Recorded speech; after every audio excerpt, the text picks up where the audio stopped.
ഉൽപ്പത്തി അധ്യായം 35. വീണ്ടും ബേഥേലിൽ ദൈവം യാക്കോബിനോട് അരുളിച്ചെയ്തു, ബേഥേലിലേക്ക് പോയി അവിടെ പാർക്കുക. നിന്റെ സഹോദരനായ ഏസാവിൽ നിന്ന് നീ ഓടി രക്ഷപ്പെട്ടപ്പോൾ നിനക്ക് പ്രത്യക്ഷപ്പെട്ട ദൈവത്തിന് അവിടെ ഒരു ബലിപീഠം പണിയുക.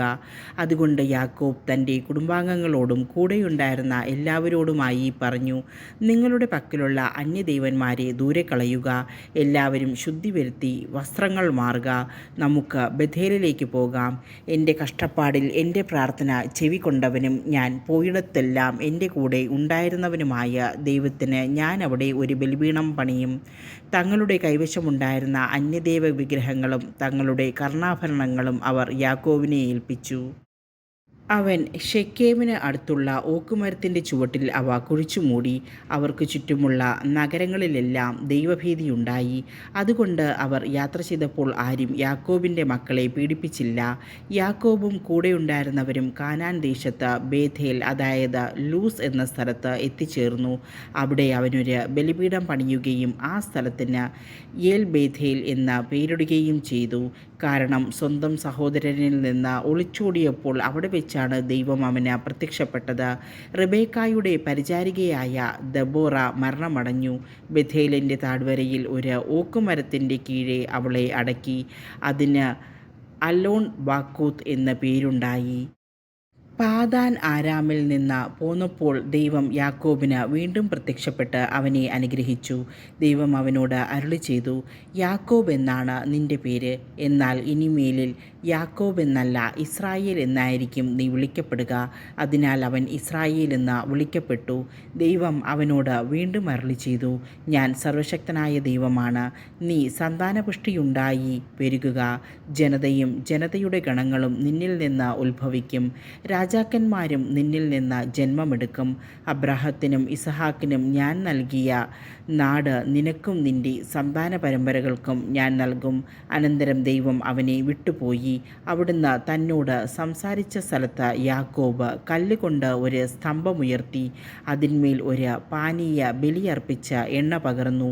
ദൈവം തന്നോട് സംസാരിച്ച സ്ഥലത്തിന് യാക്കോബ് ബേഥേൽ എന്ന പേരിട്ടു.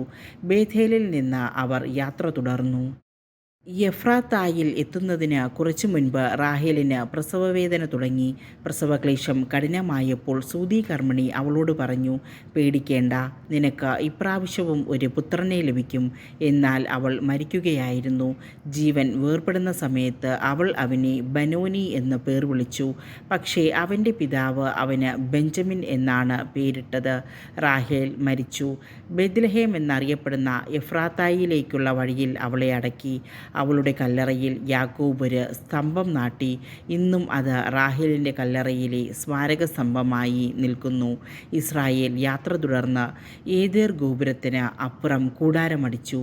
ഇസ്രായേൽ ആ നാട്ടിൽ പാർത്തിരുന്നപ്പോൾ റൂബൻ തൻ്റെ പിതാവിൻ്റെ ഉപനാരിയായ ബിൽഹായുമൊത്ത് ശയിച്ചു. ഇസ്രായേൽ അതറിയാനിടയായി. യാക്കോബിൻ്റെ പുത്രന്മാർ. യാക്കോബിന് 12 പുത്രന്മാരുണ്ടായിരുന്നു. ലെയായുടെ പുത്രന്മാർ: യാക്കോബിൻ്റെ കടിഞ്ഞൂൽ പുത്രൻ റൂബൻ, ശിമയോൻ, ലേവി, യൂദാ, ഇസാക്കർ, സെബലൂൺ. റാഹേലിൻ്റെ പുത്രന്മാർ: ജോസഫ്, ബെഞ്ചമിൻ. റാഹേലിൻ്റെ പരിചാരികയായ ബിൽഹായുടെ പുത്രന്മാർ: ദാൻ, നഫ്താലി.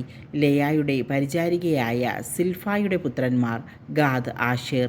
യാക്കോബിന് പാദാൻ ആരാമിൽ വെച്ച് ജനിച്ച മക്കളാണ് ഇവർ. ഇസഹാക്കിൻ്റെ മരണം. യാക്കോബ് ഹെബ്രോൺ എന്നറിയപ്പെടുന്ന കിരിയാത്ത് അർബായിലെ മാമ്രയിൽ തൻ്റെ പിതാവായ ഇസഹാക്കിൻ്റെ അടുത്തേക്ക് പോയി. അബ്രഹാവും ഇസഹാക്കും പാർത്തിരുന്നത് അവിടെയാണ്. ഇസഹാക്കിൻ്റെ ആയുഷ്കാലം 180 വർഷമായിരുന്നു. ഇസഹാക്ക് അന്ത്യശ്വാസം വലിച്ചു. വൃദ്ധനായ അവൻ തൻ്റെ ദിവസങ്ങൾ പൂർത്തിയായപ്പോൾ മരിച്ച് സ്വന്തം ജനത്തോട് ചേർന്നു. മക്കളായ ഏസാവും യാക്കോബും അവനെ സംസ്കരിച്ചു.